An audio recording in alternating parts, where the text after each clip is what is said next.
Production.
Sound production.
Yes, yes, yes. What's going on, guys? Welcome, welcome, welcome to today's session. It's your boy Abel checking in. Super excited to be here with every single one of you guys. Go ahead and drop those locations in the chat, family. Let me know where you guys are tuning in from. Right, it is the start of a phenomenal week. I'm feeling good. I'm feeling great. I know this is going to be a really, really good trading week for sure. Right, but let me see who's in the building with us today. I see we got Chicago in the house. Charleston, what's up? New Jersey in the house. Miami. We got Sacktown, USA. What's going on, brother Joseph? How are you feeling? Right, we got Eric in the building. Dennis, how you doing, Miami? Welcome, welcome, welcome to today's stream, family. Super excited to be here with you guys. Go ahead and turn this down a little bit. Yeah, super excited to be here with you guys all. Welcome, welcome, welcome to tonight's session. And with tonight's session, family, you know what we're going to do. We're going to come out here. We're going to give you guys our weekly outlook. It is going to be myself and the rest of the team. As of right now, it is myself and the boy Skaggs in the building with you tonight to go ahead and really start this call off. And hopefully we give you guys some value going into this week. You know, give you guys a little bit of an insight as to what we're going to be looking for. So hopefully it can guide you guys or give you guys some ideas, you know, for yourselves when you guys are actively looking for some trades as well. All right. So without further ado, guys, before we even go ahead and get into this, you know, I definitely want to go ahead and obviously introduce, you know, the man, the myth, the legend, Mr. Skaggs, you know, in the building as well. You know, so Skaggs, my brother, I appreciate you. Are you there with us tonight? Let me just make sure everything is good to go. Yes, sir. Can you hear me, bro? Loud and clear. Let's get it. Let's get it. Beautiful, beautiful. What's going on, family? Good to be here with you guys as always on this Sunday evening. I'm actually just cleaning up my charts right now, so we're gonna get into this in a little bit. You know, Abel's gonna go over the fundamentals, but yeah, it's just good to be here. I actually had taken a few days away from work this past weekend because I was getting a little bit burnt out. To be real with you guys, but I'm fully refreshed, ready to go, ready to hit these markets. Um, Yeah, man. So Abel, take it away, bro. Feel free to, hit that fundamental calendar. Let's see what we got planned for this week. Yeah, let's get it. Let's get it, guys. So let me just go ahead and clear up this filter real quick because right now it is set for all of these different countries. But how you guys feeling in the chat, family? I see we got Brooklyn in the building. We got Croatia. We got Calgary. We got Chicago, Texas, Jersey, Vermont. How are you guys doing?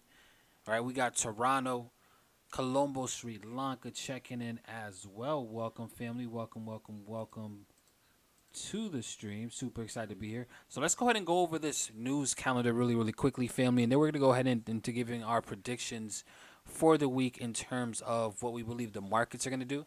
But let's definitely go ahead and take it step by step, right? So to start off this week, guys, tomorrow there's nothing too crazy. We do have manufacturing PMI data that's going to come out at 10 a.m. Eastern Standard Time. That's going to definitely influence the U.S. dollar, and we also have the interest rate decision as well, guys, for the RBA, right, which is going to influence the Australian dollar. You know, so the Aussie, anybody that trades Australian dollar pairs, right, be mindful that there is an interest rate decision, right? That is a big boy decision that definitely probably is going to bring some type of volatility to the markets, right? So definitely be mindful of that. As of right now, they are expected to raise rates, which is obviously what has been the trend pretty much across the board, pretty much this entire year. I mean, ever since inflation started going crazy, a lot of the central banks have pretty much just been consistently raising rates to try to crush demand for goods and services, right? To then eventually, hopefully, get inflation back down to earth. So I don't see that changing. I do believe they're going to raise rates. So yeah, take advantage of that. And that's for tomorrow. Right now, going into Tuesday, the only thing that I see on the actual radar, family, that could be of importance is again going to be again for the Australian dollar, right, with their GDP growth rate report that's going to get released, right? It's really going to tell us if their economy is contracting, if it's expanding, right? It's going to give us a good insight, guys, into how their economy truly is holding up right now, especially with everything that's been going on, right, with inflation and central banks raising rates, right? So it's really going to show us a little bit of an insight into, how their economy is doing, right? So that could definitely give us some clues as to what can happen for the Australian dollar, right? Is it going to gain strength? Is it going to lose strength? Things like that, guys. So that could be very, very interesting on Tuesday at 7:30 p.m. Eastern Standard Time. That does get released. Now, going into Wednesday, the one thing that I see that's important, guys, is going to be the Bank of Canada's interest rate decision as well. They're also expecting to raise rates. They're expecting to raise rates around 50 basis points, right? So that's going to be interesting. Again, I don't see why they wouldn't come out and raise rates 50 basis points. So this is going to be news, and that's already pretty much been priced into the markets, right? Because we're talking about these type of, interest rate decisions are already stuff that's been expected, right? So just keep that in mind, guys, when you are, trading around these type of news releases, right? But as of right now, they are expecting to raise it 50 basis points, so that will influence the Canadian dollar for sure. Now, on Thursday, there's nothing too crazy over here on Thursday that I could see on this news calendar.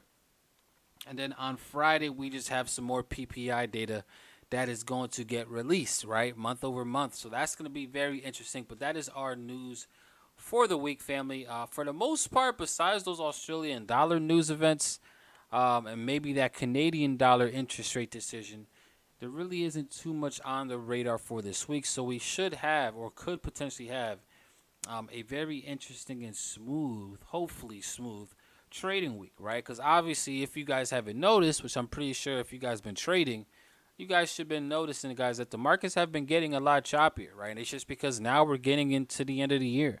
If I'm being honest, most professional traders that I know, usually they're already done trading around this time, right? The last month of the year is usually them taking, time off away from the charts, right? Just going ahead and enjoying time away from it, right? Spending time with family, things like that. So just be mindful, guys, right? We are getting into a time of the year where things could just really continuously be very, very choppy. But since we don't have nothing too crazy on the radar, we still might be able to catch some nice intraday swings, even throughout the mix of all this choppiness that we could be experiencing. So that's just a little breakdown of that, guys, for sure. And I want to go ahead and just take a quick look at the dollar itself, right? And I really want to start off with analyzing the dollar to give you guys a perspective as to at least what I think is going to happen, right? Because we've actually been seeing, guys, a very interesting turnaround on the dollar itself, right? Because if we really look at this thing from a bigger perspective, I mean, ever since 2021, right? Pretty much almost 2 years at this point, this thing has been on an absolute moonshot, right? This thing has just been absolutely flying. And now we have finally plateaued and have been reversing to the downside. Right now, the question that we have to ask ourselves is this right here the overall change in momentum, change in trend? Like, could this really have been the high of this entire cycle? And is it now possible for the dollar to start actually just correcting much slower? What do you guys think in the chat, family? What do you guys think, right, for the dollar itself? Do you guys think that this is a possibility? Or are we more in a scenario where the market says no, right? We're still in a very hawkish environment. We're just going up because, we're just, selling off because of, obviously, end of the year rally. But ultimately, we're going to go ahead and get back into that overall bullish momentum, right?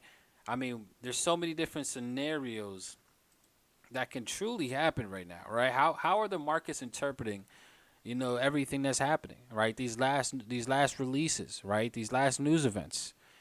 How has the market really been interpreting it? The market so far, based on what Jerome Powell said last week, right? They have been responding very positively, for the equities market, right? We have seen, assets like NAS, start to turn around a little bit, right? S&P start to turn around a little bit. US 30, right? Start to turn around a little bit. In fact, we actually seen a break of structure in that one, right? So we are starting to see, even for gold, it's starting to, regain a little bit, right? So we're starting to see, again, the markets are really liking what Jerome Powell was really saying and, the direction that we're headed right now, right? In terms of how they're, they're approaching inflation and how they feel the Fed is going to do in terms of, their approach with monetary policy and things like that, right? The market is liking what is happening right now. And the question is, and this is actually a question that I'm actually interested in asking the boy Skaggs as well, right? So this is really a question to you as well, Skaggs, right? Because I'd love to hear your opinion. But my question is this something that, with what we're seeing right now, right, where we're seeing a lot of these, markets starting to rally, do we think that this is going to be short lived, or do we truly believe that this is something that can actually maintain and hold itself now, since we have been seeing, consistently lower CPIs? Or is it all just setting up for the next downturn in the markets, right? So that's the question that I got. Skaggs, bro, I would love to hear your opinion on that as well. Um, so this is a little bit of a difficult question to answer without showing my charts because the truth is I do think the dollar will have one more quote unquote decent rally. Um, so I mean, my expectation would be like we continue and we grab a little bit more liquidity, right? So this thing probably still has a little bit more space to go to the downside. But then I think we do see a pretty decent recovery in the dollar, possibly back up towards like the 108, the 110, 112 area, um, which I believe is going to be like kind of like the trap move. So it's like, do I believe the sentiment longer term is going to hold? Yes. But like I am expecting the dollar and indices and things to kind of spill over for the dollar being strong and the indices being weak. Probably I'm not even gonna put a time frame on it. It's not really about how long it takes. It's really about again, I feel like there's one more strong move coming in, with very low volume behind it, nothing serious, but moves aggressive enough that makes everybody think the dollar is still strong, makes people think the indices are still weak. And I think that'll be the opportunity to strike. And again, I can visualize that on my charts. My charts are just showing you guys the kind of main liquidity area that we're going to head to, and then what's going to happen after that. Because what I believe is happening now is a lot of people now see the actual dollar weakness, right? So like I usually ask myself, what I mean, go ahead what and is the thing that share your everybody screen, bro, sees? so we can see it. Share your screen. All right, hold on. Let me Oh hide yeah, you. we want to see this. So here we'll start with something like EU, right? So if we look at this on the daily, right? You guys know I've been writing out buys, right? I've been writing out buys for a while. I've been calling this move for about 2 months now and riding this move for about 2 months. So now, of course, right, you have a lot of people that are beginning to see what you call like actual dollar weakness, right? When I was talking about it and it was all the way down here about, this stuff happening with like the Fed, CPI basically leveling out and getting a little bit better. The Fed kind of looking at potential pivots. When you're looking at all that stuff, down here, it's hard to see. Now, though, this is beginning to like break structure points. And that's when like now the everyday person that opens up a chart is like, oh, okay, yeah, like I see, the dollar is like pivoting. So what's gonna happen is again, this is gonna sucker in a lot of people in this, bullish market structure to the point where like, yeah, we do get like a little bit of continuation. But as you guys can see, like my belief is that once we get above these levels here, the fade off is going to be so obvious that the market will course correct. Right? You guys know we're gonna expect this range to get wiped. We're gonna expect it. So it's like this move here that I see is gonna be the one that reconvinces everybody that the market is in fact bearish. But I don't think we actually break lows. I don't think like any of this really gets tested. I just think we do something like this.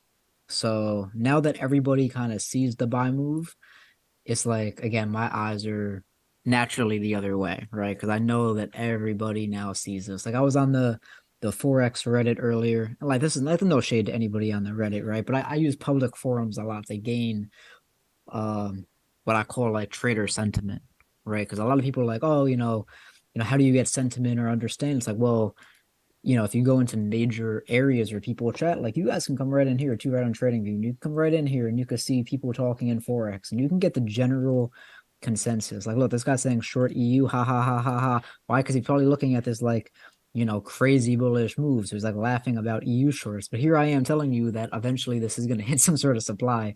that will make these people say, why is it falling? Right? So look, TP and EU gonna buy the dips again. You see how aggressively bullish? Look. And you can come in here and get that sentiment. So now that I know everybody's looking at these buys, I have to look the other way. Um, and yeah, all my charts are basically already done. I don't really have to do any analysis on here for you guys. You guys know, or if you don't know, you're about to find out that we trade from the check marks to the hourglasses. So we're gonna, wait for this liquidity to get taken to the buy side. I'm gonna continue to ride out my buy bullish, my buy bias up to this point. And then I will expect markets to come down. And I thought I had, maybe I didn't do it on this one, but again, the idea here is that again we're still looking, right? This long candle was never taken, so I'm still looking for price to pull back here longer term, right? Just because we didn't get that over here or over here doesn't mean it's invalid. It just means that the market's running for a little bit more. So again, if I look at all my charts look like this. We take a look at gold. Again, I'm just expecting, now that market structure is breaking, all the buying activity happening up here is just not going to be sustainable. Does that mean we're going to turn around right here? No, it just means that I'm expecting price to break above here. It can flirt with any of these other little supply areas. We'll monitor that on a day-to-day basis. But again, the idea is that it does lose steam up in this area, and then we come back, for under here. And this is going to be, again, the same bias that I have everywhere. Like, here's the detailed NASDAQ analysis. Again, same idea. As this moves up, takes this liquidity. Possibly, again, if we have some really nice days, maybe we do feel all the imbalance and can take out this continuation block. Like, I'm not going to rule that out. But again, I'm expecting price to just break up into the supply. And then again, looking for these longer term spillovers, back down into like this premium pricing. Because I guarantee you, once this market structure here breaks, everyone's going to say, oh, it's bearish, it's bearish, it's bearish. And people are going to load up in sells. And that's when they're going to get trapped. So yeah, that's my bias in a nutshell. Again, a lot of these longer term swings you guys see here, I'm going to be looking for, some exits on these, some final exits on these, I should say. Yeah, bro, that's what I see. And again, if you want that to translate that into the DXY, because I know you were looking at the DXY, again, it's like you probably come and take this major liquidity here, right? This is like that same area of liquidity just on the dollar index. Then after we get this, and like again, the sell becomes obvious because again, the sell, like the sell should have been obvious to people from like no more than like this point. Like after this point, like people should not be surprised for continuing down here. Like keep with the momentum at the very least. So it's like we're gonna get this, we'll pop back above, and then we'll make these aggressive moves. Everybody will get trapped because they're gonna expect higher highs, and maybe we even do get it. I'm not gonna rule that out. I do need to see how we move onto the upside here, but for now, I'm just assuming we're gonna come and take this candle, and then that's when we'll get the nice move. So yeah, that's how I foresee. If you're gonna ask me what I see from December into like early March, there you go. That's very interesting looking. Yeah, and the only other analysis that I have, just to kind of get all my stuff out of the way, would probably be this GJ as well. Looking at just GJ sells, Yep. and not even GJ sells, just all yen pair. Honestly, UJ will probably be the best one to play. Or yeah, well, maybe not. That one's already moving. So yeah, I'm probably gonna just focus on GJ myself. But again, like the idea, you guys know, we were looking for 167.50. Or I'm sorry. Oh wow. I meant to put this down here. That's crazy because if you this is the exact same setup. Look at this. Exact same market structure. It's actually kind of crazy. Yeah, that's the one I was looking at around that 167.45. Yeah, I was waiting for 167 50 to get taken, like these highs to get taken. But much like here, like I don't think it's gonna happen, you know. Because again, look, you have the same thing here. You have like the equal high and then like the immediate failure. with equal high than like the immediate failure. So it's like it's kind of like a big sign. It's like, okay, like if it was gonna grab the liquidity, I mean it was gonna do it here. Like why are we waiting still? There's like no real reason. And again, that's like twice now you're seeing that same kind of stuff play out. So it's possibility. I don't think we're even gonna get that pullback. So I'm actually looking at shorts early this week, potentially at 165.70 here. On this lower time frame. Basically like right now. We're like literally looking at entries tonight. If we can get above these wicks, I'm probably gonna like look to strike on this. And if we break above this level, then I think that we ultimately will then go take that liquidity. So Hmm. my path on this is like this, and then if we break below this low, just hold this thing because GJ has a bunch of liquidity needs to come grab. Right, so tick tock goes the clock. Right, so basically that's just letting me know. Again, I'm waiting for this, but if this gets taken, ultimately you're gonna wait for this.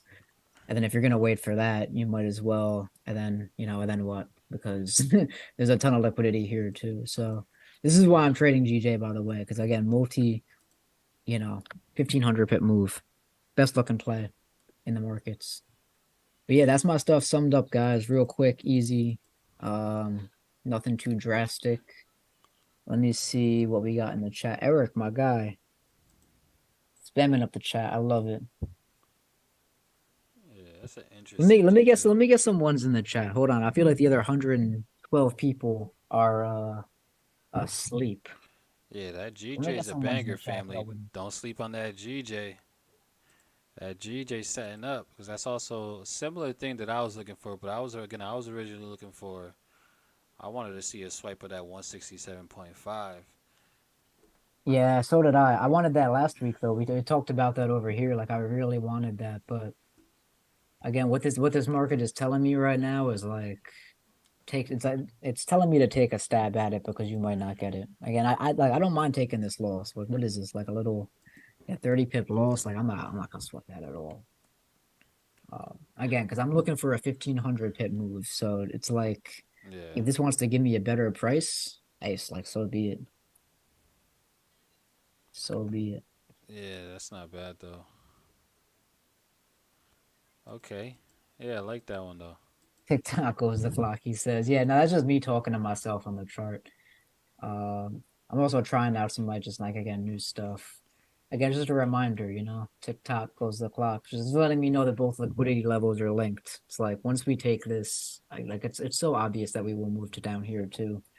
Now, of course, this doesn't mean like the market is gonna do this and then like just like drop like that. I mean, it certainly could, but that's not like what I expect in my head. It's just like I do expect this to get taken and then to do a lot of like pullbacks and like other stuff. I don't really concern myself with the little micro movements. It's just like I just know to hold for the entire thing, rather than to play the entry guessing game, as I like to call it. But yeah, man, that's what I see. Hopefully that answers like your question. Again, a lot of this liquidity is taken. A lot of these moves are super obvious. Again, we could see. Not that I want to bash anybody in the trading view community here, but you know, we know that 95% of traders don't succeed. So That's a fact. That is a fact. Now I really like that. Again, I think we're pretty much on the similar biases for the most part. For sure, I really like that GJ. I think GJ could really be an absolute banger for us. For sure, this week, whenever, wherever we actually are able to get in. Like you said, I think we have a long way to go to the downside if we can really go ahead and get this entry. yeah, I mean, like I've said before, I do think again as the Fed pivots that the yen will also look to pivot. So I'm basically just playing my bias, and if I'm wrong, I'm wrong. But I have a lot of technical reasons, a lot of liquidity reasons, a lot of fundamental reason. Mm-hmm. So Yeah, 100%. we can already see it happening on UJ. Like, look how weak UJ is. Like, I kind of wish I would have took a stab up here on some obvious. I mean, this was very obviously gonna spill over, but it is what it is. I see that we got Kyle on the call now. Kyle, what's good, bro? How you doing? How you feeling over there? Shout out to that boy Kyle. Yo, yo, what's going on? What's going on? Feeling blessed. Honestly, I feel like this week is going to be pretty good. I'm not really expecting too much from December, though. For you guys that don't know, is this December 4th. So literally we have a whole month ahead of us in December, and I'm not really risking too much this whole month, but I'm just excited to trade. For you guys on here, especially all you guys that are loyal, that have been on the streams for the past, I'll say like 4 or 5 months that we've been doing these streams. Me, Abel, Skaggs, Ray, alongside each other. I could tell that we really have the passion for trading. So, regardless of what happens in the market, I'll be here with you guys every day, executing, looking at stuff. And honestly, I was just really liking that GJ. I think that might be a play that we can, even get tonight, and for everybody to be in profit. I really like that play, to be honest. Mm-hmm. Especially with the dollar, in the position that it's at right now. It kind of correlates heavy with GJ. I actually do want to go over USD CAD. For a lot of you guys that trade USD CAD, I kind of have a similar setup for a short, and You I can have want you bro. Screen's all yours if you want it. bet. So I want you guys to take a look at USD CAD because I feel like it has opportunity, definitely a lot of potential to catch trades before we kind of get into this area, right? Like Skaggs was kind of saying, I kind of have a similar bias on the dollar. So, to be honest, I kind of want to see it keep going down a little bit more. And like he said, he wanted it to sweep this liquidity. So I really think it will sweep this liquidity and actually start coming down into this level. I don't think I would be starting to look for bullishness and actually executing trades off of bullish DXY, maybe off of this, right? And obviously there would be more intraday style setups, but I feel like this zone right here, once we sweep this, it's kind of like, the market could completely just come and sweep barely and then, tap and go up, or the market could, sweep this liquidity that we have resting down here and, come to reach down into, this supply and demand zone. And then that's when we can start to get that buying and, possibly the next lower high, right? So to be honest, that's kind of like my squiggle example of the dollar. This could go, all the way up to there. It could kind of do this. It's kind of like we need more debt. We need more data, right? We need, more price action before we take a trade off of this or, off of this or, off of this. We kind of need some more data. So I feel like there's kind of no trade in the zone that we're in right now. I would say you would have to really kind of wait. And I think this week we will start trading into some of this demand right here. And then we can start to see, possibly some intraday trades. We can start taking some bullishness off of before we start retracing. So, definitely take a look at that zone. And I want you guys to, keep an eye on it on your charts. USD CAD, like I said, it kind of follows the bias that I had on it. So, if you're bearish dollar, pairs like, for example, any pair with USD at the beginning, for anybody that's new, if the dollar is bearish or going down, these pairs would also go down as well. They have a direct correlation, right? So whenever a pair starts with USD, that's a direct correlation with the DXY. So to be honest, any pairs like Euro USD or GBP USD, any pairs with USD at the end, if the dollar were to go down, they would go up. Hence why EU is going up and all this type of stuff. So, to be honest, it's kind of like in the zone right now where, I do still want to see USD CAD to sell, right? Whether that is here or not, it's kind of up to the market. We had a great sell setup for NFP right? And I actually do kind of want to go over that, right? So, I would say all last week we were kind of just like waiting to see it if we were gonna come up into here, right? This was the higher region that I caught these sells off of. My initial sells were off of this candle right here, and I was waiting to see if maybe we could trade up to here to kind of give us a better risk to reward swing trade idea, right? If we were to take a trade off of that, I mean, guys, the risk to reward off of that is just beautiful. I can tell you guys right now, it's gonna definitely bless you guys' accounts. And we could definitely refine that by playing the 50% and going out to lower time frames and whatnot. But that's not the case. The market didn't want to retrace all the way up there. And if you were to ask me what I believe is next for USD CAD, I kind of feel like the market kind of did set in a small little potential redistribution, right? Notice how I said potential because we're not sure yet. Over here, this was clear distribution, right? This is just clear. And as you guys can see, we're retesting this overall bigger range. Those are terrible. I'm gonna fix that for you guys. So I can get you guys like a sort of a range on this. So we're retesting the bottom of this overall bigger range, but technically on a smaller consensus, we could be starting redistribution, right? That's also terrible. Let me redo that. So we could also be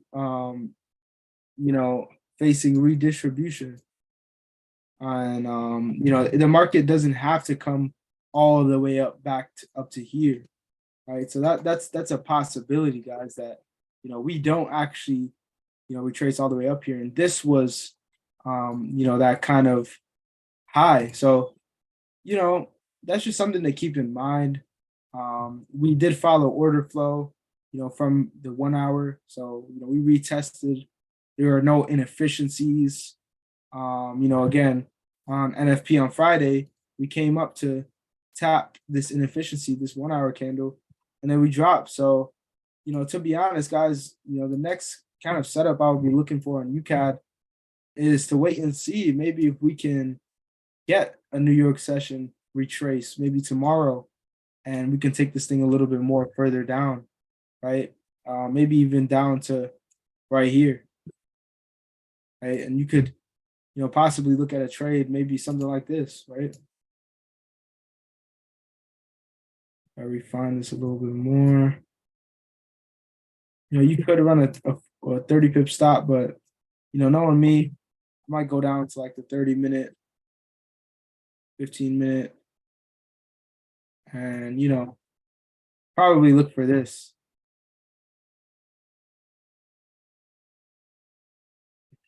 That's me. I know that's definitely a very small stop loss, but one thing I also will do is I will keep that zone marked up because what also can happen is it doesn't have to go all the way up to here. It can retrace up to here, and maybe on the 15-minute we get like a bearish engulfing. We can play somewhat of a live OB action.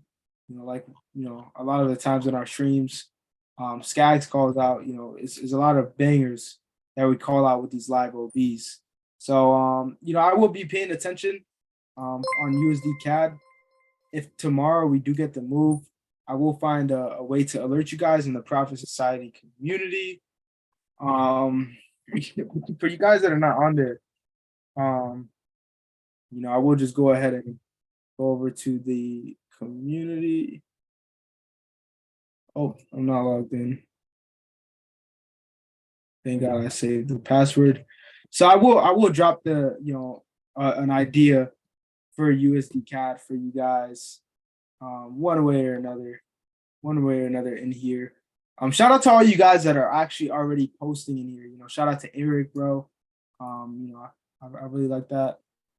GJ, this is clean, but I want to see some more. I want to see why you're selling off of that. All of you guys that have charts that you guys would like us to look at, or even some of our other community members, right? It's really good to collaborate. Collaboration over competition, definitely. I will drop my trade idea in here if it executes before Tuesday, because we stream New York session Tuesday through Thursday, right? On this channel. What I want you guys to do, go ahead right now, is turn on post notifications. All right, turn on the bell notifications, and Tuesdays through Thursdays, 8 a.m., right? Be awake at 8 a.m., right? 8 a.m. to 11 a.m., right? Sometimes we even go to 12, right? So I'm not even going to put an end on it. But, I really want to execute on this on Tuesday. But, to be honest, again, usually what me, Abel, and Skaggs will do with our trades is, we'll be on the live New York session Tuesday through Thursday. We'll, give you guys a live setup, or we'll send it out in the Profit Society community. But yeah, with that being said, I kind of had the same thing as EU as Skaggs. So if you guys are following along with our DXY bias, it's kind of just the same thing we're looking for on EU, right? Maybe if we can start selling here soon, and the region that I start selling from will be determined by how New York plays, because I usually only trade New York. But I would just like to see this get swept. And then, I've been keeping an eye out on this candle forever. So you have this on your chart, don't let go of it, right? Still have that candle marked, because I like to pay attention to see what that candle does. Right. I like to even play that. Same thing on GU. It looks a lot more similar like this, right? I'm gonna keep using the brush because I like it. So yeah, I'm pretty much, my bad. I'm pretty much the same. I'm looking for this kind of pattern to play out. Obviously it's not perfect, but you guys kind of sort of get the gist, right? And I will put these in the community as well. My little drawings. If you guys want those. Yeah, but you guys have any pairs that you guys want me to look at? Once it gets to that level, you know what they say, TikTok goes a clock. That is facts.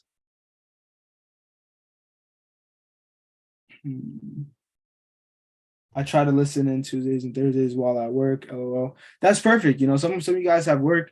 That's fine. Like, at the end of the day, you don't gotta quit immediately. Tap in with our sessions, and I promise you, 2023 is gonna be a year that a lot of you guys will definitely eventually quit your jobs. Right? It's not gonna happen immediately, but with time, consistency, and just trusting the process overall, I think it can happen within 6 to 8 months. Sometimes even 12 months for people. Doesn't mean that you have to leave after 12 months. Like, for some of you guys, like, you guys have good jobs. Like, you guys can make good income on top of good income trading. So, pick your poison. There's definitely different lifestyle choices for everybody. I see Ray just hopped on. How are you feeling, Ray? Let us know how you feeling about this week, bro.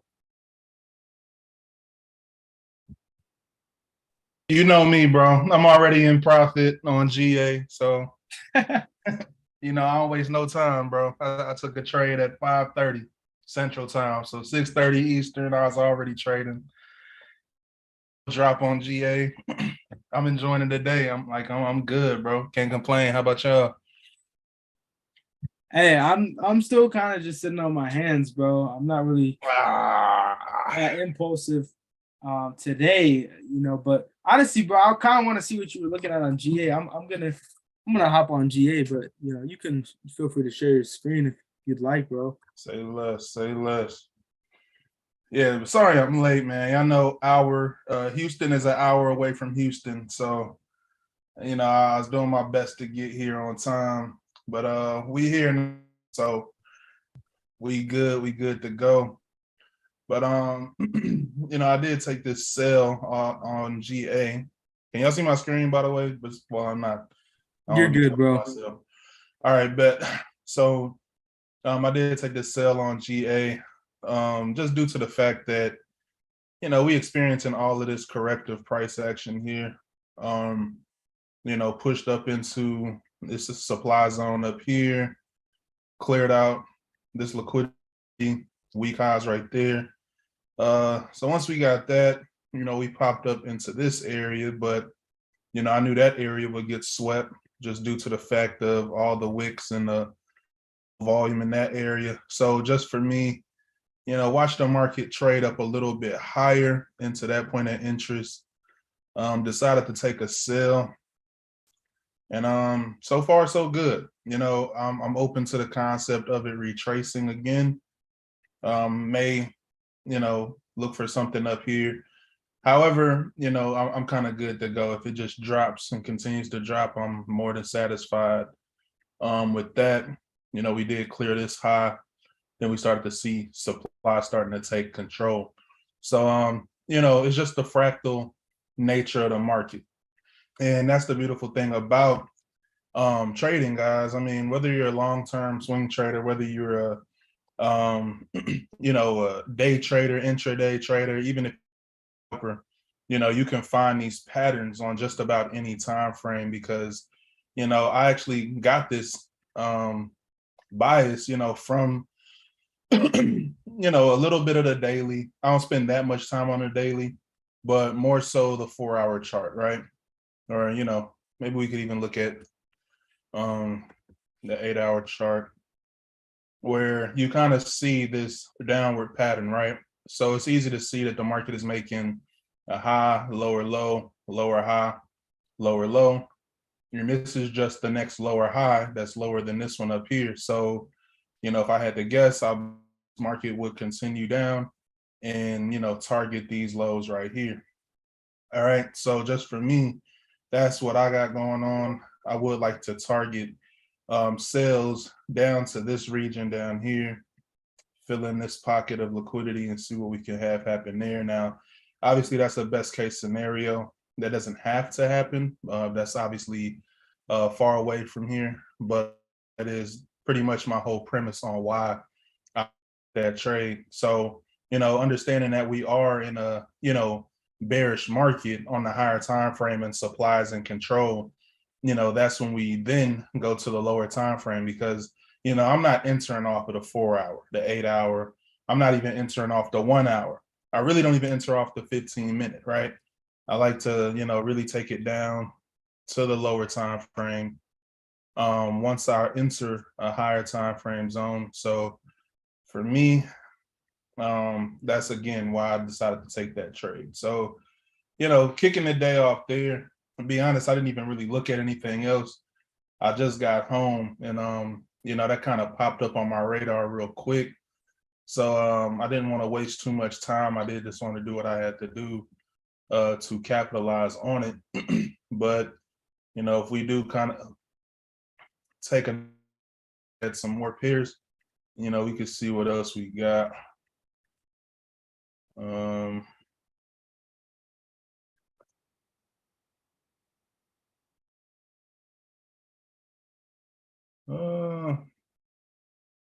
We can see some potential. Maybe GU gives us a reaction out of this candle. I kind of doubt it though. The market may just go a little bit higher. Yeah, I feel like right now I'm gonna just probably rock with GA. All right. But I do want to check the chat, make sure I ain't missing nobody. Let me see. I want to make sure I check the chat. And make sure we all like this video, guys. It will be a tremendous help just for the platform itself, just for the community, as we look to grow and expand, and go more viral and become the most powerful trading group in the world. That would be a huge help just to everybody on the call, all the educators. So if you guys would please go ahead, like, comment, subscribe. Make sure you guys are also in the Profit Society channel, so we can continue to grow. All right. So let me go ahead and check the chat. I want to make sure. Wall Street, a green light when the market open. Yeah, man. You know me. EA. Let's see what we got on EA.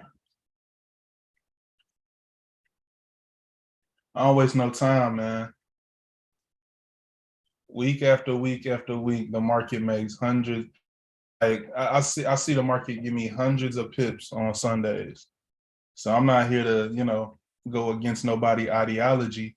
Whatever you do, just make sure you're consistent with it. It's not about, who's right and who's wrong. Like, there can be two rights at the same time, So just understanding that whatever you do, just make sure you're consistent with it. I'm not here to say you have to trade on Sundays. It's just something that works for me. Like I try to be optimistic when I'm looking at the markets versus skeptical or pessimistic. What that means is I like to look for opportunities rather than look for opportunities not to trade. I like to look for opportunities to trade, because obviously you're going to take wins and losses, but the faster I get through my wins and losses, the faster I become profitable. So that's why, I don't waste no time. I look to trade just about every day if the pattern is there. So with Euro AUD, obviously, we did clear this area out right here. So that very well could, cause a drop in the market. If GA drops, we're expecting EA to possibly correlate. I feel like that could definitely be something that, we pay attention to. I do see the market having potential to drop. Me personally, I'd rather take the trade above this high though. Me just seeing this high up here, it has some characteristics that I don't like to necessarily be respected, right? And, we could sit here and get real critical and say, what a market did sweep here, then make a new low. And I see that, I'm definitely open to that concept. But for me to take a trade right here, I don't need to see a better looking point of interest above it. So for me, I'd rather wait for that market to kind of come up here and then drop. And even if GA decides to do the same thing, so, I'm not really tripping. It's just at the end of the day, you got to take a shot. So that's that.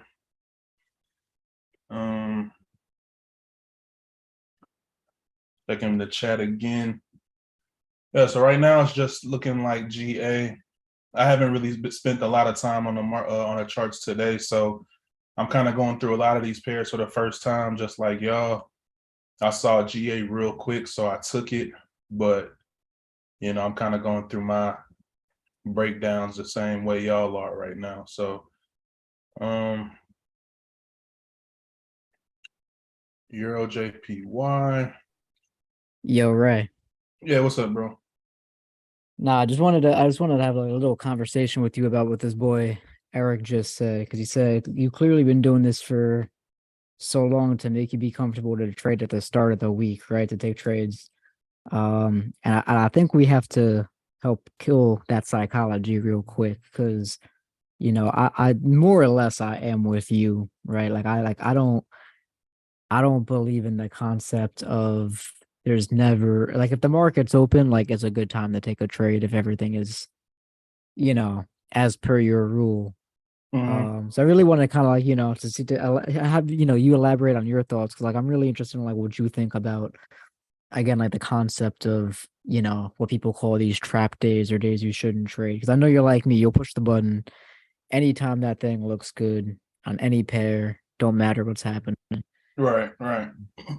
And it is it's a good topic. It's a good conversation to have.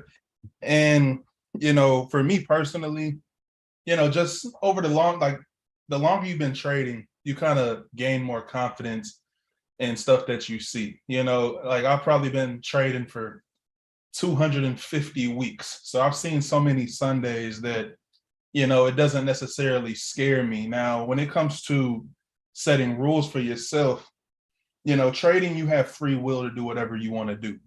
And that crushes a lot of new traders, right? Because you come into an industry where you have the ability to become financially free and make an abundance of money. But the fact that you have the ability to do whatever you want, it could put you in a position to make unnecessary mistakes, right? So I believe that the premise or the ideology of not trading on Sunday is to help protect you from yourself and to kind of focus you in on the most volatile days, right? Which is, Tuesday, Wednesday, Thursday. So again, it's not that you can't do it. It's just, if you're looking in terms of probabilities, and if you're looking at, the high volatility trading days where you can avoid the most consolidation, it's just like it's like the path of least resistance in a sense. So that a lot of new traders need, to not make unnecessary mistakes. But the longer you've actually been trading, I feel like, you learn how to, essentially trade in, different territories, if that makes sense. It's kind of like playing a video game and you have to start on rookie mode or you have to start on beginner. And, the older you get, but the longer you've been playing, you can up the difficulty.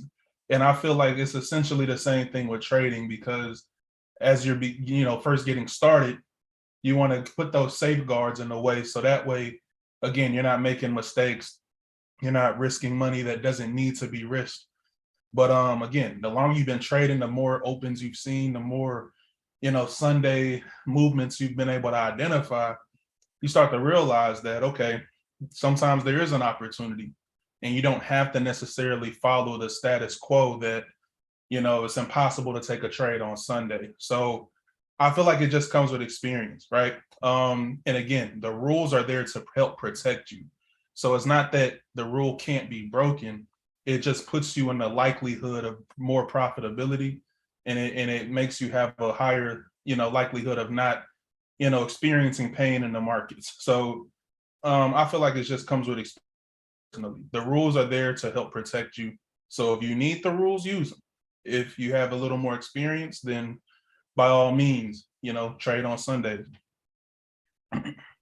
Yeah, bro. I love that you went in and kind of compared it to like a video game level, because it's really what it is. It's like different levels of volatility really are these different market environments where you kind of have to have more experience to be able to navigate it. It's like the same thing with news events. Like, beginners should obviously avoid news events because again, you're not familiar with the territory, you're not familiar with the level that you're trading at, or you need to be trading at to be in that environment.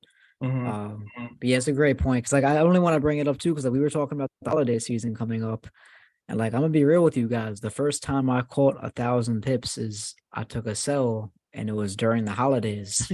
It was like literally, it was like a few days after Christmas. I remember it was on UJ. It was on when UJ was at like 118, and I took it down to like 108.50. It was just about 1,000 pips.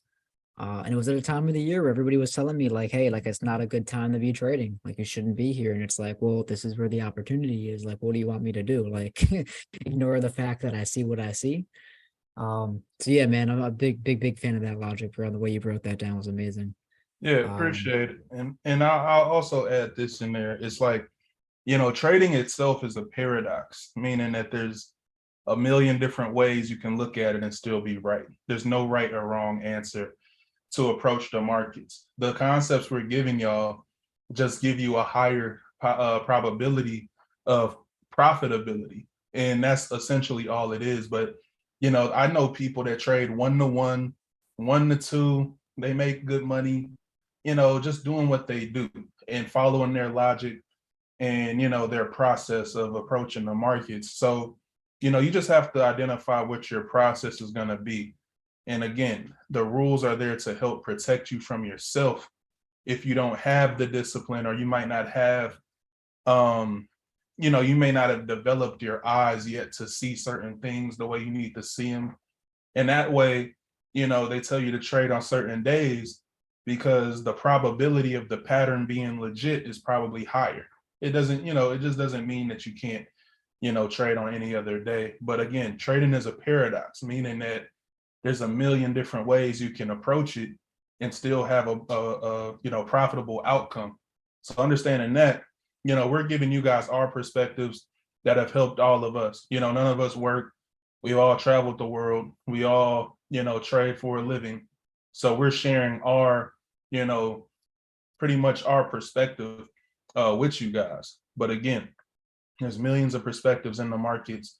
And that's why I say a strategy is just a perspective. It's not the only perspective. And this is why you see successful traders that trade a plethora of different strategies. So, the key is to be consistent. If you're not going to trade Sundays, then don't do it because you see me doing it. Just be consistent with whatever you do, because that's how you can actually gauge whether or not what you're doing is working. Because if you take a loss and you change your strategy, take a loss, change your strategy, like you're not going to learn, what works for you and what doesn't work for you because you're too inconsistent.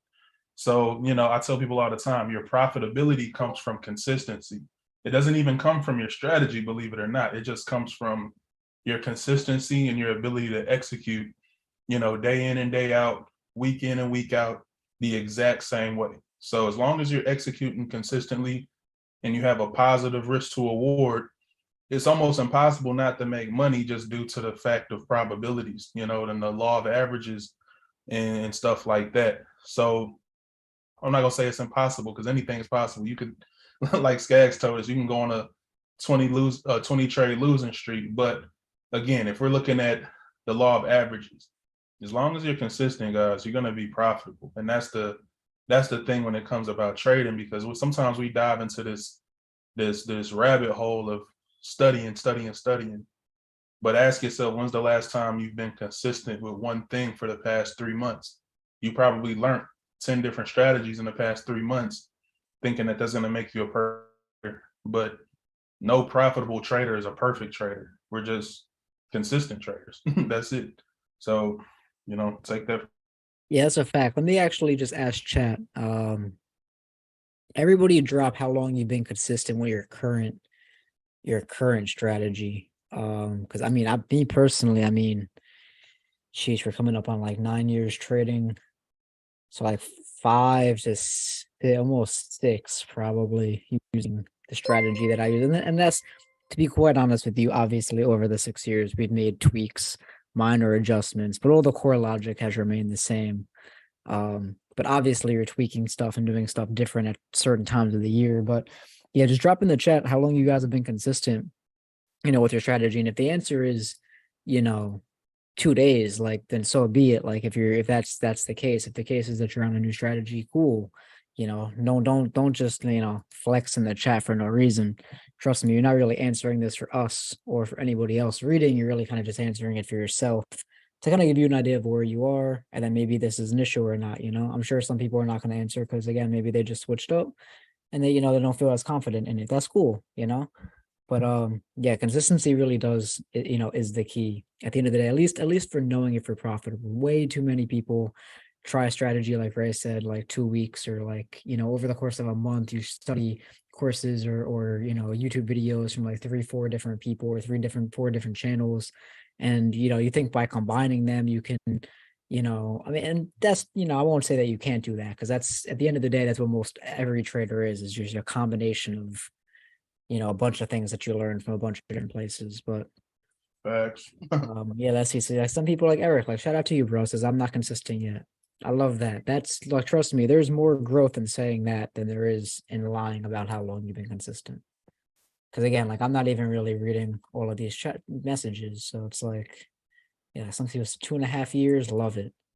And keep in mind though, too, if you've been doing something for like a year or 2 years and it's very clearly not working, then take that as a sign as well. We're not telling you to like overcommit to something, because if it don't work, it just don't work at the end of the day. Right. So let's also get that clear. This is true. Yeah. Remember how I said I've tweaked my stuff. There's a reason. Test, tweak, repeat. Remember, write that down. Test, tweak, repeat. That's all trading is. Ray, do me a favor though, bro, because I personally have some pairs to request. And for those of you that have been requesting pairs, feel free to drop those in the chat again. We will get to them. But Ray, do me a favor, bro. I want you to check out GJ and Ethereum for me. Got you. I wanna know what your thoughts are. Because GJ I'm looking on possibly executing on soon. And Ethereum's got some interesting action going on. Mm-hmm. So let's see what this boy sees. So now with GJ,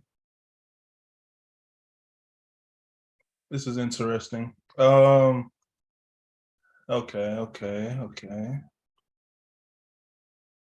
Now with GJ, I think that this has the potential to be a false high.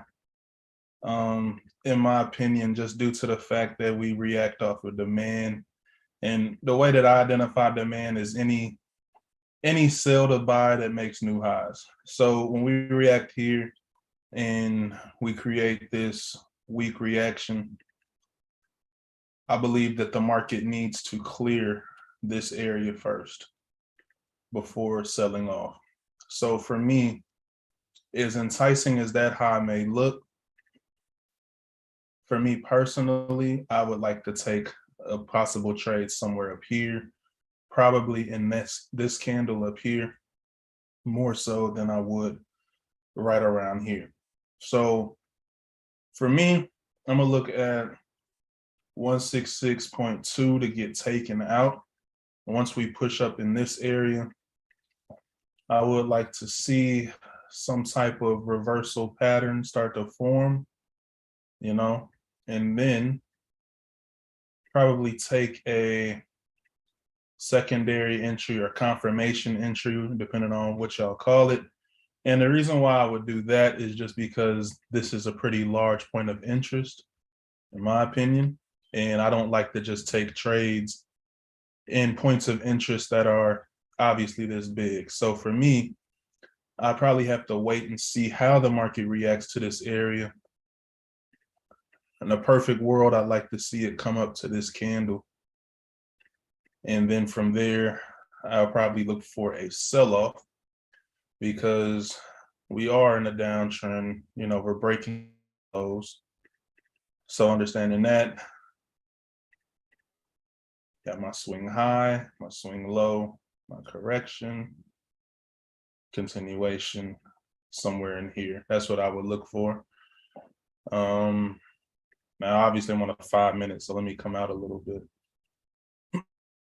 Yeah, definitely. Now that I see it here as well, that is something that I would like to see. So I would take it from somewhere up here, just depending on how we react. And then I would target these lows just because I don't see strength in them that can, like when I look at these lows, for example, I don't see a low that's going to make and break highs, like significant highs. So for me, I do think that this low can get challenged again, possibly that one as well.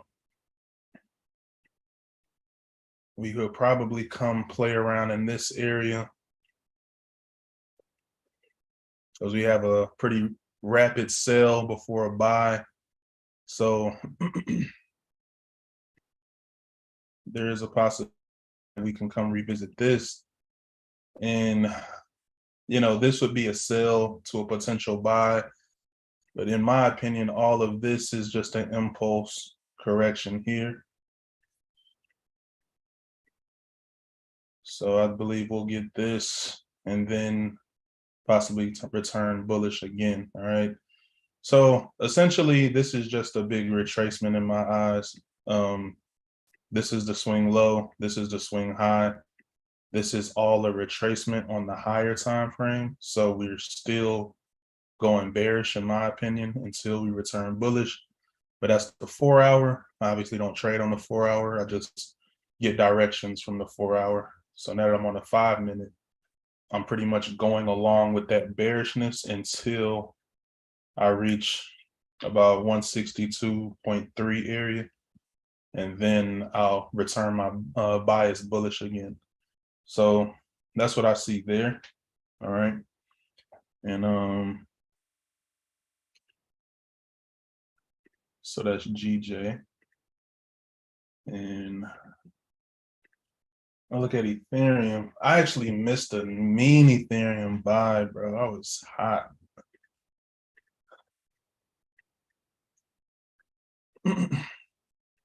Oh, it was this one over here. I missed that one. But since it came back, I'll be real. I don't trade cryptos that much, but I did like what you said. Just about the market, pretty much finding its bottom and possibly going bullish for a while. When I look at this here, this price action is somewhat confusing to me. I'll be honest, but if I just got to go off of what I see, not what I feel, then I could definitely see the market reacting and respecting there. So I do feel like you probably found the floor. Now, so far as a entry opportunity, me personally, now I'll be real, I have not back tested cryptos that much with my strategy, but if I had to guess, and not just guess, but give you an educated guess,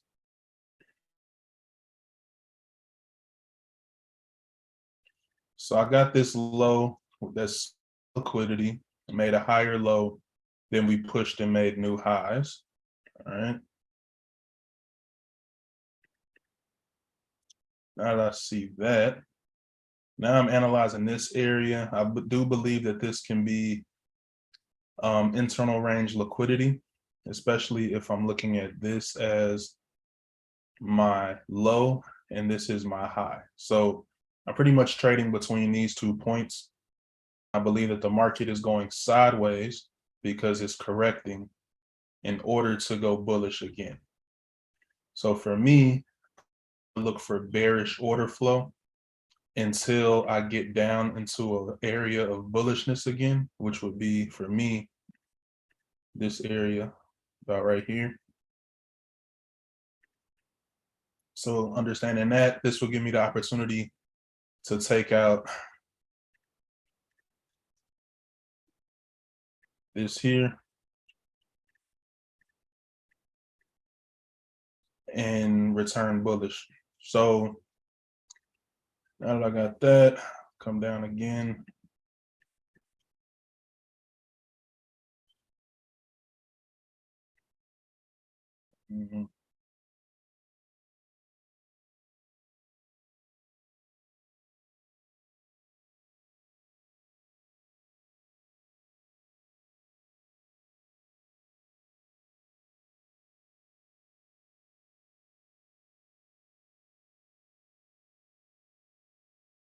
So see, we got highs sweeping here, here.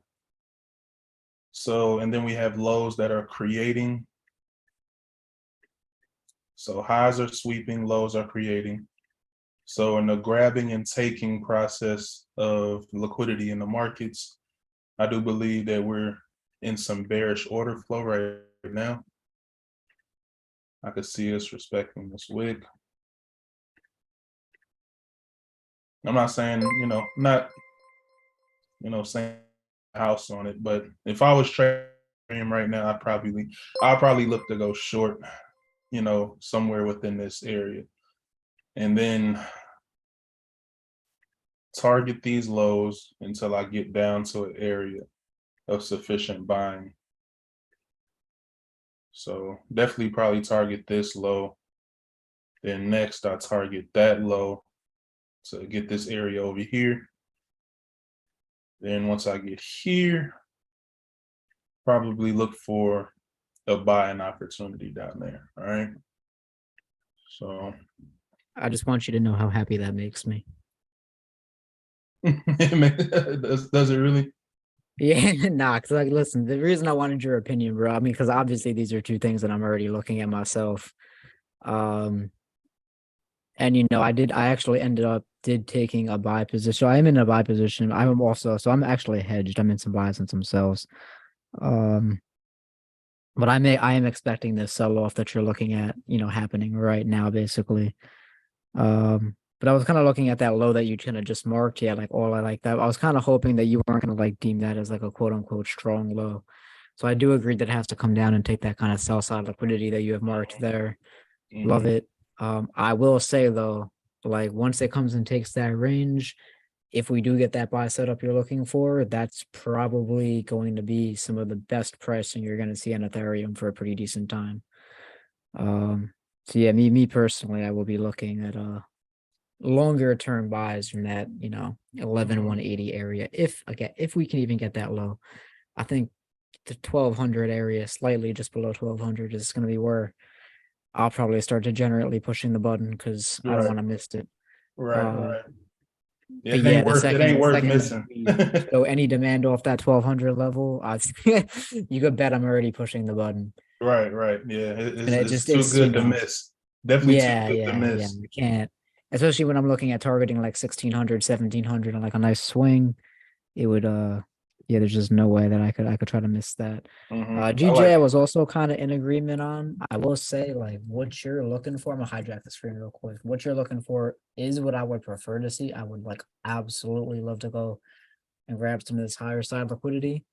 I am monitoring it right now for potential sells because just oftentimes what I'll notice, and again, what I'm just looking at here is the reason why I'm saying maybe if we stay below this level, I'll look at sells is because again, like you have like fractal kind of structure here. So if you look at like what you see here with like the high, and then like the failed push, and like now you have like the same structure, the high, and the failed push.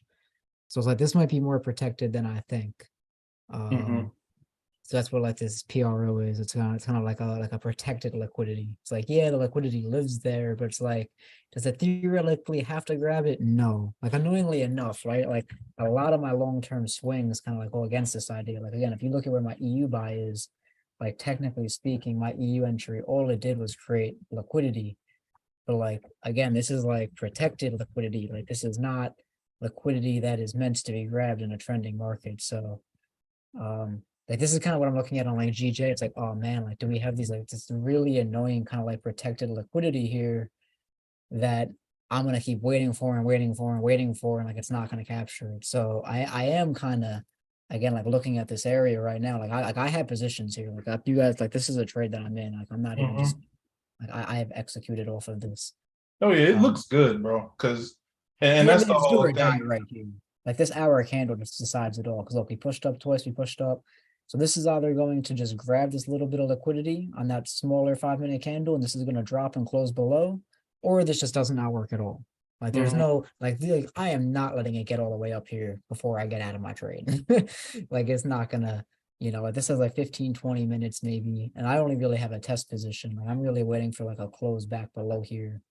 And if I can get a close back below here, yeah, like you said, I'll probably like actually commit to the position. But yeah, as this pushes against me now, which is all just sorts of fun. But yeah, I am watching it. I would like to see the wick fill too. Like I mean, but I think again, like if we break above this area, again, like there's just way too much liquidity to the upside that we can potentially still take. Right. So yeah, we'll see. I agree, bro. I agree. I'm not committed to it. Yeah. It's definitely worth a shot because I mean, it's just one of those situations where you're like, okay, I'll take it at 167.5, and then it drops, and now you mad. So it's like you got to risk it at the end of the day. Well, that was this. I'm looking at because I was expecting this. Then I was like, and then this happened, and then like as it continued to fall, I was like, damn. I was like, bro, we missed the swing entry. So it's just I'm looking at that dotted line right there. A little bit of a emotional trade because again, I feel like I have missed it. Right. But again, if I lose like 15, 20 pips here for the opportunity to sell, 166 pips, because this is not going to change my main bias. Like if we come take this, awesome. Like I'm still like honestly, I think GJ has a long way down. So I'm really looking at a swing position. So again, if I lose on this 2, 3, 4, 5 times, on like small 10, 15%, pip risks. I'm not gonna cry about it. Right. Yeah, But bro. yeah, I mean, chat, let me especially see. you're a position trader. So like I can't even call you a swing trader anymore, bro. Like you're a position trader. You I'm catch both, the bro. I don't cycle, the label entire it, bro. cycle. So I mean, Yeah. it's worth a couple, like a potential L here and there to catch 1,000 pips. I mean, you're still floating On thousands of average, I pips. take about 1.7 losses before my trades work. Mhm. Like I know that I'm early to the market, right? There are some traders that are always early to the market, and there are some traders that are always late to the market. Um, Everybody tries to be right on time, but that's more often times than not, you're either going to be early or late. You're not going to be right on time. Um, Obviously, we all strive to be right on time, though. But I know that I'm typically early, so I usually expect to lose once or twice before my trade actually works out. And people that have been in past group chats of mine and have been around for some years, you guys know I say that all the time. I'm an early trader. I know that I see stuff too early and I execute too early. I risk manage for that though. But let's see. I know we have some comments here that people wanted us to speak on. So 20 Pip Savage says, can I get some words of advice on that opinion? It's hard to be consistent when you don't know what works. The thing is, though, is how do you know that it doesn't work without being consistent? You preaching, yo. Yeah, like how did you get to the assumption that it doesn't work if you haven't even collected enough data yet? So again, if that's gonna be like your not like your excuse, but your reasoning, then like that would be my counter question, right? Like how do you know that it doesn't work? So yeah, work backwards from that, bro, and then you let me know if you're still confused. Because there's really not much else to say there. This is why I tell you guys need at least, you need 100 trades minimum at least over the course of 3, if not 6 months. This way you can test your strategy in different market environments, around different news events, around, all sorts of stuff. It gets tied and tested in different market environments. And then you have also enough trades to which you have like a healthy case study. If you don't have both of those, if you don't have at least a decent amount of time and a decent amount of trades to base the results off of, then you don't have enough data. Otherwise, you're just speculating. Like you just took an emotional loss and now you're just like, oh, this doesn't work. It's like, well, does the strategy not work? Or did you just do something that was, out of the rules? Or maybe you just risked too much or whatever it may be. So yeah.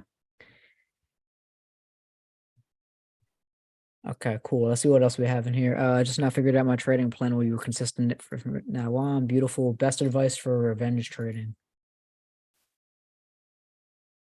Best advice for revenge trading. Anybody got a comments? Honestly, because like my advice is just to advice for walk revenge away. The trading? best thing to do is to walk away. That's like the best I advice. would say, Obviously, just do something other than like you have to, after so many times of losing, of over trading so many times, you have to set a threshold for yourself to lose per day. Like you must literally set a threshold of 2-3%. And once you hit that threshold of 2% yeah. loss or 3% I'll say loss, you it's got to do tough. something else that's not Yeah, trading. it's tough though, Kyle, because like I've been through it too. I've been through it recently too. Cause like I got like that. The last time I got like that was on the PAM.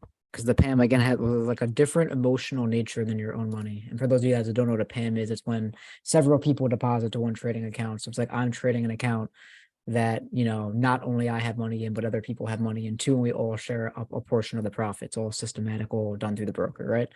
And I'm not gonna lie to you guys, there's no point in hiding. It's all over my Instagram. I was very transparent with people. I had a hard cutoff for it. And it got to a point where like one day I was really trying to force my bias on the NASDAQ, and the NASDAQ was not having it, just was not having it. And I kept taking shots at it, like finding any little excuse to trade in the opposite of the momentum. And it just, I was just draining a little bit over and over. Like I'm not scared to admit it. Like that's just all revenge trading. It's just it's a state of emotions, and it's heightened. And I'll tell you the best way for me to equalize that is physical activity. Like it really, like I literally had to just like start doing like push-ups like immediately, like jumping jack, like you get the blood flowing. Like you got to get, because you got to combat your mind, like and the emotions driving through your body. So the best way to do that I know is like physical activity. Because when you're doing the physical activity, like you can focus in on that and it can shift your mind away from the emotions in the markets. Yes, But sir. it's Go to tough, the man. gym, man. It's tough. Yeah, yeah, but see, it's not even like going to the, you can't say go to the gym because you like, because if you can go to the gym, then you won't be revenge trading because that means you can already walk away from your phone or your laptop. Like the Yeah, at-home workout, the quick, like I need to run right now or I need to do yeah. push-ups right now is like, it's no like, oh, let me get ready. Like, nah, you're too glued to the system. So That's true. I mean, I feel like everybody will find their own kind of like, yo, what do I gotta do to neutralize this emotion of this anxiety, this anxiousness? And Skaggs does the physical activity. I like that too. I like doing physical activity too. I could definitely remember a lot of times where like I was sitting there just like Skaggs said, just attempting that same trade over and over and over again against the momentum. Then yeah, I'm it's gotta turn around. It's gotta turn around. It's gotta like, turn around. yeah. And And then I at feel, I that feel point, like, I'm just like, bro, I'm about to just leave to go to the gym. I'm not gonna stay here all day. Yeah, the best thing before you even get to that point is you need to have a cutoff. You need to have a clear cutoff rules. Like my clear cutoff rules, 3 losses in a row. I take the pair off my watch list. That's it, done. The setup fails 3 times. That's my cutoff. Because I know I won't get emotional off 3 losses. I'll get emotional off like 5 or 6 though. Like I catch 5 or 6 on a trade, and like at that point, I might as well just take 15 trades because now it's just gonna it's gonna just annoy me all day long. It's gonna just sit with me. So that's why my cutoff is before that point. So if you you get emotional after 2 losses, then your rule needs to be I take 1 loss and I'm done. If you know that you lose control after 4 losses, then you need to know, you know, and you have to be able to manage your money in a way that again that makes sense. So I allow myself 3 losses on any setup, which means I don't risk more than 1.5% per setup, which means I don't risk more than 0.5% per trade. Right. So and if I could, add to that, and again, I like what you ended with when you said, that's why you have to have your cutoff rules, because I don't feel like you can revenge trade if you have strict rules. The only way you can truly revenge trade is if you don't have rules. And even if you're trading after a loss, it's not quote unquote revenge trading unless you're breaking some type of rule. So I mean, it's okay to take a loss. So it's not like anytime I take a trade after a loss, I'm revenge trading. That's not the case. It's just, in my opinion, you don't really have a real plan of action outside of get the money back I just lost. But if you're trading with your confirmations and with your strategy properly and good risk management, I don't really look at it as revenge trading. So just think about that, because it's okay to be wrong. And I want y'all to realize, like, you can win and be wrong and you can lose and be right. And what I mean by that is that I can give my phone to my little sister right now and say, push the red button or the blue button, and she can be right. It doesn't mean she knows how to trade, and I could be somebody that's been trading for 5 years and I can take a loss on any given pair. And that doesn't mean that I don't know how to trade. It just means that I took a loss this one time. So understanding that, just being able to accept the information that you're receiving and not internalize it as something negative. You just got to look at it as it has to happen. Like, losses are inevitable. So if you know that, and then you also know that you're part of the world's largest financial market, what is the rush in order to, make this money back? Now, Skaggs' situation was a little different because he was on a PAM. So he's like performing for other people. And that's where that psychology kind of came into place. So I can understand that 100%.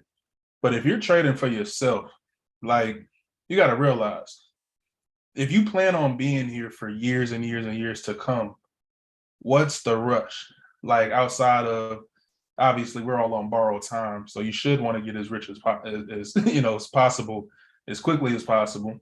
But do it the right way, because I tell you a lot of time, you'll make more in 3 months of doing things the right way than you will in 3 years of doing it the wrong way. Just being honest, because That's when a year comes around, and then it's like, damn, I didn't make any growth. I didn't make any progress. And then now you really second guessing yourself and doubting your ability versus just doing what you already know to do. And like I say it every week, trading is like a very strict parent where it doesn't let you break the rules without spanking you. And you might see other people that revenge trade and they make money, all that's fine. Like, it's cool.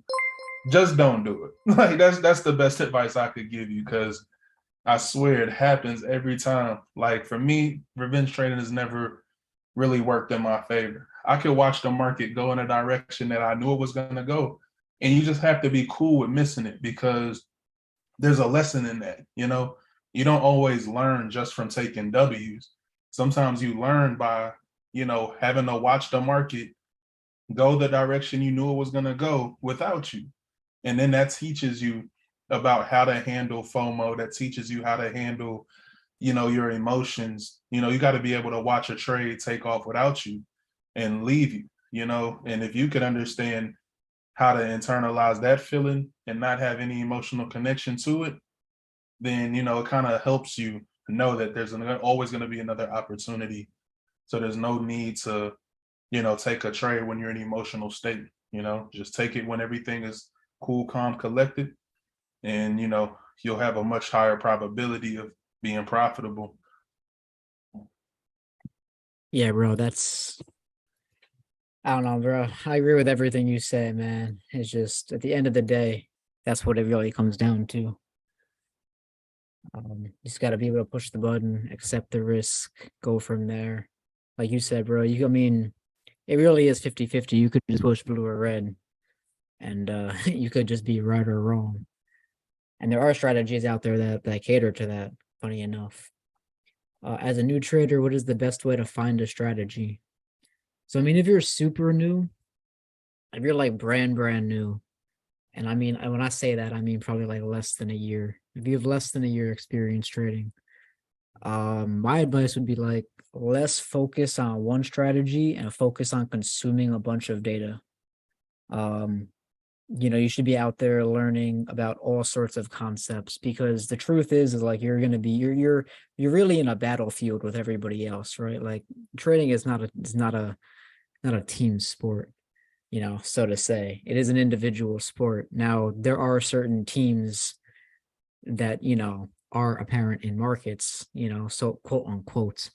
Everybody that's buying is on a team, so to speak. Everybody that's selling is on a team, so to speak, right? But you are an individual operator at the end of the day, right? So it's like a free for all with,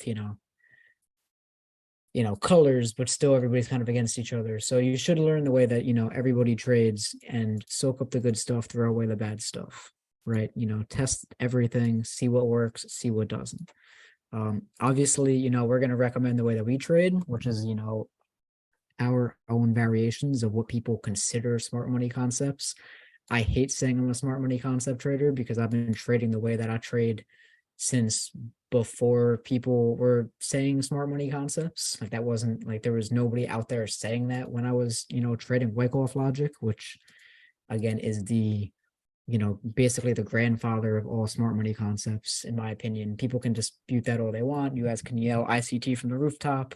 ICT himself, even he knows at his core that, a lot of his stuff is rooted in Wyckoff, whether he wants to admit that or not. I refuse to believe that he is unaware of how familiar it is. So yeah, like how you want to trade is really up to you. But if you're less than a year of experience, I would tell you to soak up as much information as you can. I would learn retail concepts, smart money concepts. I would learn, Fibonacci strategies, anything that has to do with oscillators. Because the way this stuff operates is important. It's good stuff to know. Are you going to use it all? No, not at all, right? Just like a doctor doesn't use all the knowledge they have. They have tons of knowledge of other specialties, of other ways to do, medical procedures, but they have their own specific way that they follow, to get stuff done. So yeah, that would be my advice. If you're that truly that new. If you're over a year though, you should be starting to settle in on the logic that makes the most sense to you. That's a beautiful analogy. The doctor analogy. because it's more about learning not just what to do, but also what not to do. And Yes, so a I fact. really like how you broke that down. And also when it comes to trading, there's a certain level of um what's the word? It's almost like telepathic in a sense where it's like it's like you can do things without thinking about it, and you can kind of harmonize with the markets, kind of vibrate frequency of the markets, if that makes sense. And that truly comes with time, and that's why I truly believe that, you have to get to a point to where you can understand these concepts without even thinking about it. That's why I can kind of roll out of bed and take a trade without marking up my chart. This is why you see certain athletes that they just look like they're in flow when they're on the court. They're not struggling, they're not thinking, they're just reacting, almost subconsciously. So you got to understand that you can know what to do and still not know what to do because it hasn't been, necessarily, you haven't created a habit for it yet. So it's not just about learning a strategy, but you have to essentially become the strategy to the point where you know it like you know your name. And once you know it like you know your name, that's when you can get on the charts and see a setup in 3 minutes. And it's just you're flowing with the market. So, once you do figure out what strategy you want, make sure you're putting in enough time to actually become that strategy to the point where it's subconscious to you and it's just natural for you to know what to look for without even trying. Because I feel like Yeah, that's very important. the subconscious thing is important because, like, honestly, it really don't take me any longer than like 3 minutes to mark up a chart. But It's like oftentimes I could look at a chart and it's like I immediately know, what I'm looking at. And again, that comes from the fact that again, I look at the same, 7 things more or less all year long, every day for, multiple years. Like I don't have to really like look back to see what happened because I'm aware of what happened. But I did want to bring up this analysis from Eric. He posted this in the community chat and he wanted us to take a look at it because it kind of goes against us on GJ. Again, he's kind of looking for the same thing we've been looking for, that push above 167.50. So again, bro, like, do I fully agree with what you kind of have here? Again, like, yeah, ultimately I would love to see this. And if you do have an entry from down here, like, yeah, obviously, you're gonna want to favor this bias. I do like it. My thing is really though, based off of the chart that you have, again, this trend line that you have here, one would be like irrelevant to me because it's a two touch trend line, and I don't really use trend lines for that reason to like dictate direction, so to speak. For me, like the wick fill here is nice. Like the liquidity grabs over here might be like worth a note. But I don't really see what specific about this level other than the open close that you have here. I don't really see what else this signifies. So, again, for me, I'd have to like dive deeper into what actually happened here and see if this is like, an area that accumulated enough to warrant something like this. And again, based off what I see on my charts, it's not that I like disagree with it or anything like that. But for just me, if I'm looking at that same kind of like stuff, like again, I just don't see anything on this 1 hour. Again, that leads me to believe that we'll go directly up there. I do think that even if you are going to target up there, I do think that we can still take out this low. So again, we'll have to see what happens. Again, my current bias, but I don't really see much buying activity happen. Again, there's a lot of buying activity that happened here, but this move didn't really like break any structure. Like it was just kind of like a really like nice corrective move. So unless this buying volume like kicks up, I'm gonna still lean the other way. But as always, bro, again, you guys know I would optimally love to sell from up here. I'm just playing again with the idea that maybe on this beautiful Sunday evening, maybe we get a little bit of a spillover. And again, it's really going to be dependent if this can actually get a breakdown. If this can actually get a breakdown, we have some chance. In its current state, pushed a little bit higher than I originally wanted it to. Again, the main stop loss was up here. At this point, I am kind of looking at the idea that if we come back up, I probably don't want to be in this. So again, I'll have my answer within an hour or so. Hopefully this doesn't just sit here for like all night long. That would kind of get annoying. But yeah, I'll have my answer in an hour on whether or not that I'll actually hold this trade. But we do appreciate you sharing in the community. And for everybody else too that's on the call, listen, if you guys don't already have your community account, head over, the website is in the description. Feel free to share your charts. I see there are some other charts in here too that Eric posted. Again, I can kind of agree with this. I do think that we push above this previous structure here first.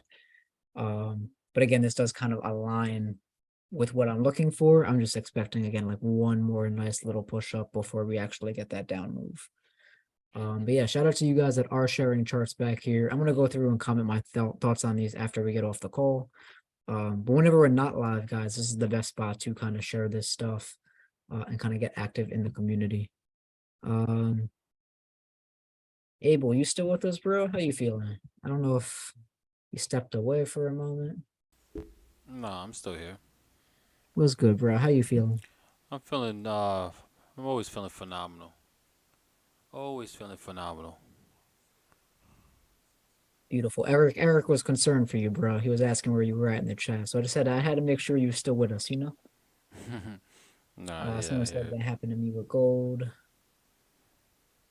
Press button to enter, and now it's 12 points up. Yeah, listen. Sometimes you just gotta have that confidence, man. Can I throw a little just my perspective on, I seen somebody mention inverted head and shoulders.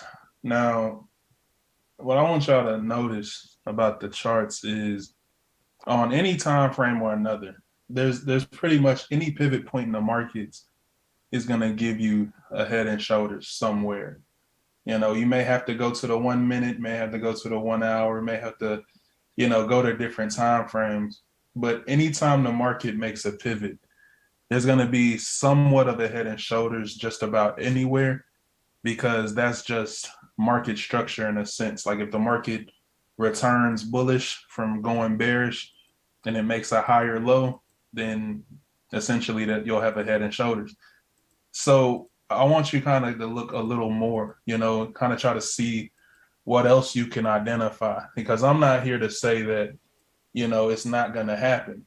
But I would want to encourage you to try to see if there's anything else you can actually rely on in, conglomeration with the head and shoulders, because that's only telling you one point of the market. Head and shoulders don't really account for liquidity. They don't really account for, strong highs and strong lows. They just go for structure points.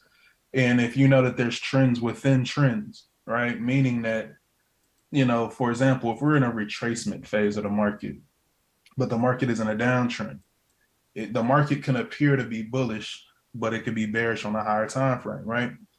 So if you pay too much attention to the immediate price action and the immediate highs and lows, then you can actually see an inverted head and shoulders, but you could still be in a bearish market on a higher time frame. So, realizing that there's trends within trends, you're going to see these head and shoulder patterns everywhere. I want to encourage you to look for them, but in conglomeration with, liquidity concepts and identifying, strong highs and weak lows and vice versa. That's one thing that really helped me, because I used to trade something called Quasimodos, right? And essentially it's just the head and shoulders, right? And I don't know why I was called that. It was just a mentor I was learning from at the time. And, it's pretty much head and shoulders pattern, but, you're taking them out of very specific areas, out of strong low points. So essentially it's pretty much like a test of an order block or, something like that, where, you're sweeping a high, making a lower high, and that would be your entry. So that's essentially what made the head and shoulders pattern. But, it can work. I do think there's a little bit more that goes into them being long-term consistent though. Yeah. And my thing with this is there's just no way you can classify this as an inverted head and shoulders. This is not this is so sloppy. First off, in order for an inverted head and shoulders to be valid, you'd have to have your strong down, your left shoulder, your head, and then you would need the right peak before the shoulder formation to be higher. This way you actually get that break of structure, or like this is vastly different. The success of that is vastly different than the success of like something like this. Like you see how like these are not. This is vastly different. Vastly different. This is like you're expecting like, well, like why are you expecting this to continue higher? Like you don't even have a break of structure. You don't have any sort of volume coming in. So it's like that. Like that's immediately not going to be the expectation. If your head and shoulders isn't breaking structure in the formation of it, then it's not valid. What's more common with something like this is like if you do have something where like you get something like this, the reality of this is more or less like this, or like it's gonna seek more liquidity. It's gonna create like two right shoulders rather than just the one. So like it's like if this does do that, then it's gonna come down here. It's gonna grab more liquidity, and then it can have the possibility of going up. But then again, at that point, it's not even it's not a head and shoulders at that point. It's it's just what I call like a false pattern. And if you need to see that in like the typical way, it's like same thing. Like if you're creating a head and shoulders like this, when this comes down before it forms the right shoulder, you need to have that break of structure. It's a reversal pattern. You need to have that break of structure. And again, the people that have my supply and demand course, or even just study Wyckoff logic, just even for free on YouTube. Like I have examples of this on my oldest Skag Academy channel before we hopped over to the Profit Society here, where I stress the importance of like these signs of weaknesses. So it's like you can't have a head and shoulders that looks like this. Like you can, like there are going to be times where it works out, but I'm telling you, this will fail more times than it will succeed. You'll have a much lower success rate. Again, more times than not, if it doesn't break there, it's going to do like this, build up liquidity. And it's like at that point, it's like a different pattern. It's no longer a head and shoulders at that point. So you need that break of structure. Otherwise, it's just pointless. So yeah, like that would be like my opinion on that. And again, like the head and shoulders is a Wyckoff schematic. It's type 3 for both accumulations and distributions. I believe it's 3. If it's not 3, then it's 4. Because I don't go by the numbers, but yeah, somebody asked me why I moved my stop loss to 870 from over here. And the idea again here, guys, was we started seeing some rejection over here. So I was just waiting for price to kind of spike this liquidity and then close back below. So it's like once we came up here and we started coming down on the 5-minute, like I don't really want this to continuously push up and test this. So it's like either this is like my new high for like the Asian session, or like I'm not really trying, like I could just enter later, right? The idea here is like if this fills this price again, then what's stopping it from coming all the way back up here and stopping me out anyway? Like maybe does it do something like this? Yeah, maybe. Okay. And if it does, like so what? Like it is what it is. Because this is such like a do or die zone that I'm basically buying the break of this because I expect it to be a false break and not be sustainable, that I'm just going to use this temporary high as that. And now that we're actually closing back below here, I'm even more convinced that if price comes back up here, I probably don't want to be involved in the trade anymore. So I'm just going to reduce it down, right? It's just like the logic of if it takes me out here, it probably was going to take me out here anyway. And in the act of reducing it also gives me some equity back on my potential loss and will allow me to re-enter the market if it does push up here and then rejects again. Because like Ray said, just because I take a loss on this doesn't necessarily mean I'm wrong on my idea. It's just that like, again, I could be early to the market. So if I'm able to cut my loss by a little bit, based off of logic, and that gives me an opportunity to maybe enter the market at a better price without, again, overstepping my risk, then I'm gonna take the opportunity to do that. So yeah, that was the logic around that. Let's see. I looked over my recent losers and all of them would have been avoided if I just followed through with the laws. Yeah, don't go against the laws of Wyckoff logic. But that's all my losses too. All my losses is because I very clearly went against one of my own rules. But again, I'm not a robot, so it happens. Thanks for the feedback. I mean, I'm anticipating aggressive hawkish sentiment from the Bank of England after CPI came out at 11%. That's fair enough. I mean, you're definitely not wrong on the fundamentals. So again, like you see, you're playing the fundamentals of the Bank of England, and I'm playing my potential, rumor fundamentals of the Bank of Japan. So we're kind of in like a catch-22 because we're both playing fundamentals, but I could be in a situation where I could be right on the yen, but because you're right on the Bank of England, then maybe I should have picked a different pair. Maybe I shouldn't be shorting GJ. Maybe I should be shorting something that's a little bit weaker, again, like the dollar. So it could be that situation too, where just GJ is not the right pair for me. Pusher gonna get faded off. Yeah, exactly.